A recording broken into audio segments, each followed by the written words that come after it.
Fox News' Dave Spencer has more on the alleged incident that's now leading to a protest. It was a walk he took at noon on a Saturday in mid-April. He says he walked over to the fence and saw roughly 30 to 40 students involved in a theme party. Painted and had their face painted, and I said, what the heck's going on here?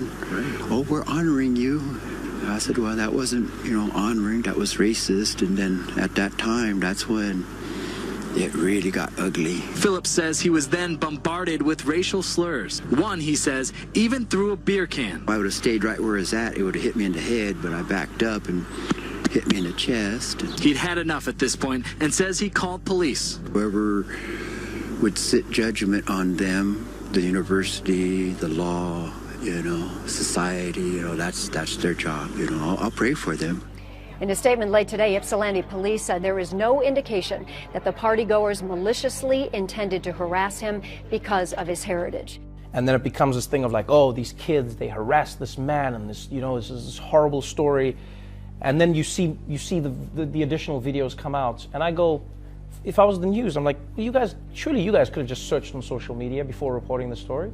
Just a simple search, just search, you would have found it all. Is it that we just instantly say that's what it is based on what we see in that moment, and then have to walk stuff back when it turns out we're wrong? Why is that? Do we keep making the same mistake? Because we're desperate to get Trump out of office. That's why. I want God to come witness what's happening into my America.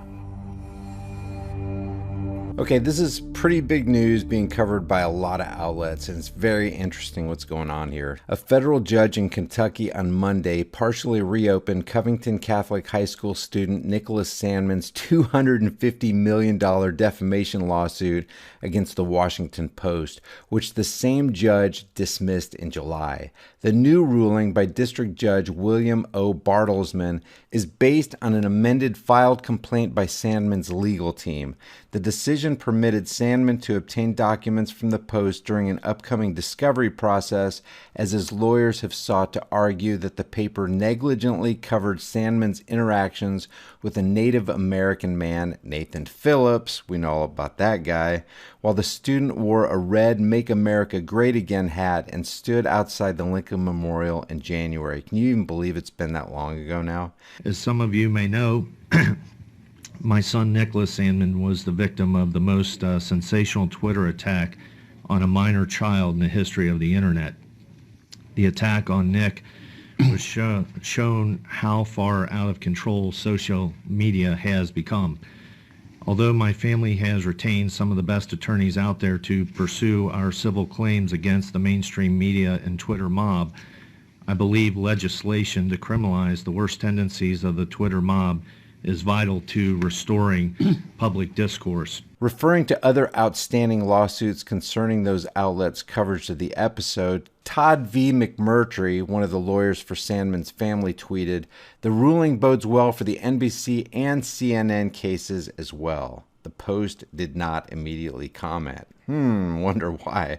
The lawyers are scrambling around going, man, you guys should not have said that about Nicholas Sandmann, and you definitely should not have promoted Nathan Phillips like that. We are hearing from a Native American elder and Vietnam War veteran speaking to CNN after a disturbing viral video shows a group of teens harassing and mocking him in the nation's capital. The Native elder was identified as Nathan Phillips, a member of the Omaha Nation and a Vietnam vet. Phillips describes the tense moments now being replayed over and over again online when a young man got right in his face. When a young man got right in his face. Watch. That was when they surrounded us. And that's when I realized the dangerous situation I was in. And I couldn't go left, I couldn't go right, we couldn't go back without running into this mob. When that young man blocked my retreat, he put himself in front of me. So I stopped and I thought, okay, I'm going to take another step, but he wouldn't move. I took another step, he wouldn't move. You feel you were blocked? Oh, I was blocked. You mentioned that the youth kept chanting, build the wall. Now, this is astounding, given the fact that you are Native American, and yet they're chanting, build the wall. It makes little sense to angrily chant, build the wall, to a population with literally zero illegal immigrants who were here long before we were. You won't find the kids saying build the wall, but you will hear this from the Hebrew Israelites. Well, look at these dirty ass crackers. Can't stand in the damn sun for 5 minutes. Why you don't build the damn wall? So if you want to make America great, because for you white people, go back to Europe where you came from. This is not your land. As one of the Native Americans began a debate with one of the Covington kids, keep an eye on Nick Sandmann. Mainstream media conveniently left this part out. Get the f*** out of my face with that shit. Hey, it's not bullshit. It's proven, man. Come on. It's proven. It looks like Nick Sandmann's trying to get the other kid not to argue with the Native American, but rather maybe show more respect.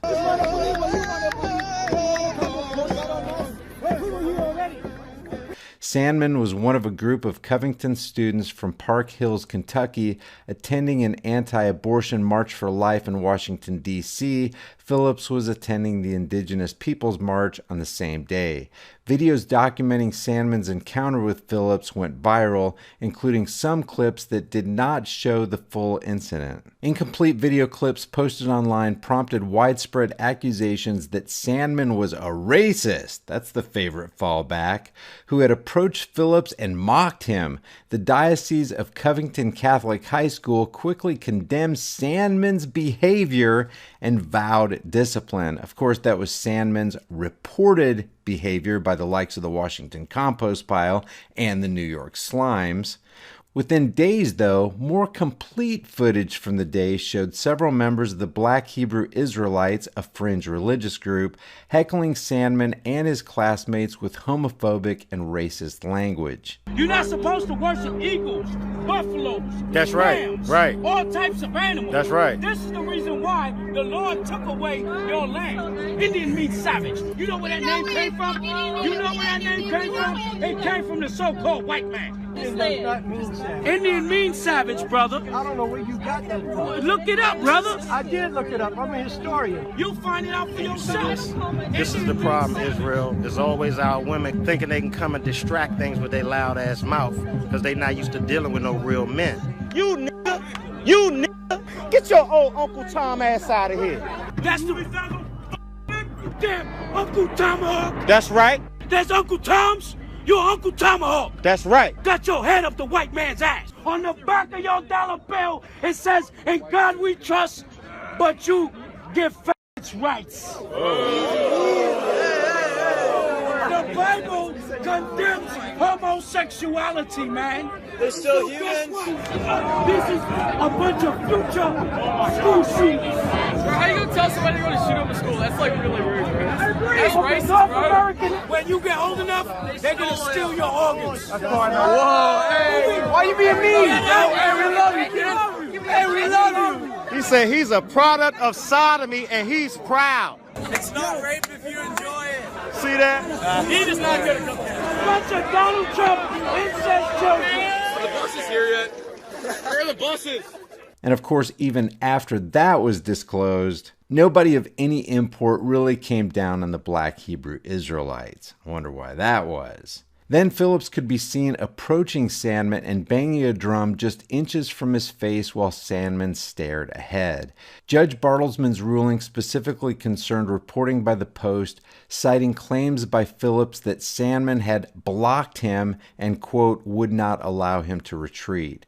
The judge ruled that an amended complaint submitted by Sandmann's attorneys, quote, alleged in greater detail that the original complaint that Phillips deliberately lied concerning the event at issue, and that Phillips had, quote, an unsavory reputation, which, but for the defendant's negligence or malice, would have alerted defendant to this fact. There has been some question about the nature of your military service, and this is a good chance to clear it up. Some have said that you were a Vietnam veteran. I don't believe you have said that. What exactly is the nature of your service? What I've always said is I've never stepped foot in South Vietnam. I'm a Vietnam vet, and I served in the Marine Corps 72 to 76. I don't talk much about my Vietnam times. When I come home, those times, I got spit on, actually spit on, called a baby killer. little blonde-haired, blue-eyed hippie girl come walking up to me one night and just spit on me, you know. Called me a baby killer. I feel bad because I beat up her boyfriend. I really do feel bad about that, you know. She hurt my feelings. So to be clear, you did not serve overseas. I don't know how much clearer can that be? At one point early on, it was rumored that they were chanting "Build the Wall," but no one has surfaced any evidence of that whatsoever. Well, that's what I heard from the Native American elder when he was talking about it in a video. He said, I heard them saying, build that wall, build that wall. It isn't audible on the video clips, I think, that are out there, but did you hear that? I did hear that. You can hear him saying, build that wall. People that are supposed to be adults were saying things like, this is the face of white patriarchy, this 16-year-old kid. Or what Reza Aslan said. Yeah, or Reza Aslan said, have you ever seen a more punchable Yeah. face? Kathy Griffin was saying, I need names, shame him, dox him. How do these people not understand the implications of that? I blame that f***ing kid. What a little smirk face. The center of the firestorm, what critics characterize as a smirk on Sandman's face. People have judged me based off one expression. I see it as a smile saying that you won't get any further reaction of aggression. As for those red Make America Great Again hats that some students were wearing, Sandman says he bought his that day from a street vendor in Washington. Do you think if you weren't wearing that hat, this might not have happened, or it might have been different? That's possible, but I would have to assume what Mr. Phillips was thinking, and I'd rather let him speak for why he came up to us. Phillips said he believed he had to do something to protect the Black Israelites group from the boys. You could hear the Hebrew Israelites shouting things. And the white people were shouting racist things back at the black Hebrews. Phillips couldn't be specific about what the boys shouted, and so far, no video evidence has emerged supporting his claims. What broke this up is someone calling to the students saying their bus was there. That's what pulled them away. In my mind, well, yes, they could say they're running to the bus, but if you look at it from another angle, they're running from the police. Inserting the first of a few desperate pieces of new evidence that Covington students paint themselves not in a multicolored gesture of school spirit, but because they want to mock opponent black players. Color washes are a theme of Covington school spirit. The Covington teens harassed a woman and called her a slut, and what we're directed to is an 8-second video clip with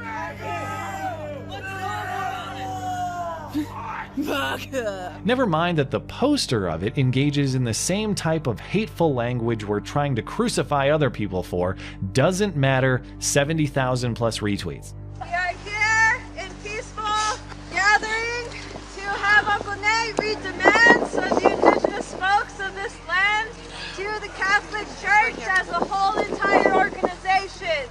We demand that the students of Covington Catholic High School be reprimanded, not just by the school officials and seniors, but by their upcoming universities.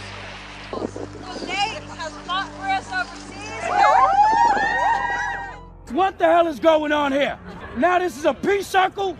Ain't gonna be no peace until blood is shed. Why you being mean? When I went in front of that mob and what appeared to be their prey, all that hate and anger transferred to me. And the images were the same images that I seen on the folks that were doing the lynchings, and the scorns and the scowls that were on the pictures there. That's what these young people's faces looked like. It was scary. It was this moment that many feel the boys crossed the line and began mocking the Native Americans by doing a move known to sports fans as the tomahawk chop.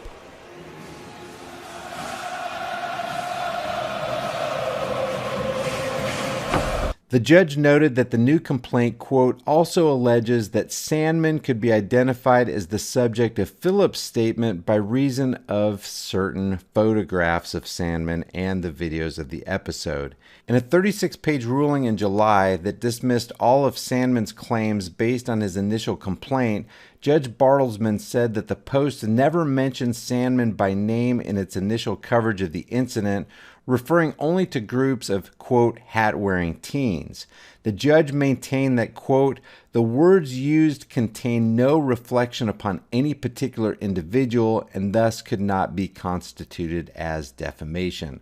30 other statements reported by the Post that Sandman alleged to have been defamatory are not covered by the reconsidered ruling, and they remained dismissed. The lawsuit had also claimed the Post falsely labeled Sandman a racist by publishing articles that, quote, falsely accused Nicholas of accosting Phillips by suddenly swarming him in a threatening and physically intimidating manner, taunting the dispersing indigenous crowd, chanting, "Build that wall, Trump 2020, or go back to Africa." The judge ruled that the newspaper used language that was, quote, loose, figurative, and rhetorical hyperbole, which is protected by the First Amendment. But Judge Bartlesman said in his new ruling, discovery should be undertaken concerning the, quote, context of the claims that Sandman had blocked Phillips.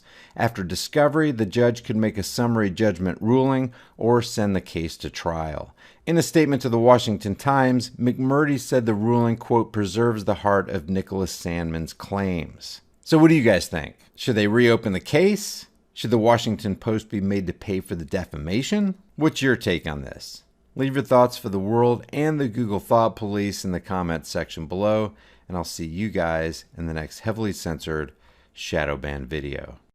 Before you go, check out our new shirt designs in the shirt store. Here's the Beta Hates America design. Hell no, you're not taking my AR-15. And nobody needs an AR-15. Well, nobody needs a whiny little bitch either. And yet, here you are. And against all enemies, Democrat and Republican. There are over 90 other kick-ass designs in the store, and the link's in the description. Your purchase supports the message of freedom on this channel. If you get something out of this content, help me beat YouTube's censorship algorithms by liking and sharing this video. And while you're here, why not watch a couple more of my videos? Until next time, stand firm, stay vigilant, and for the sake of all that is right and good, stop giving your rights away to tyrannical psychopaths who want to destroy this country.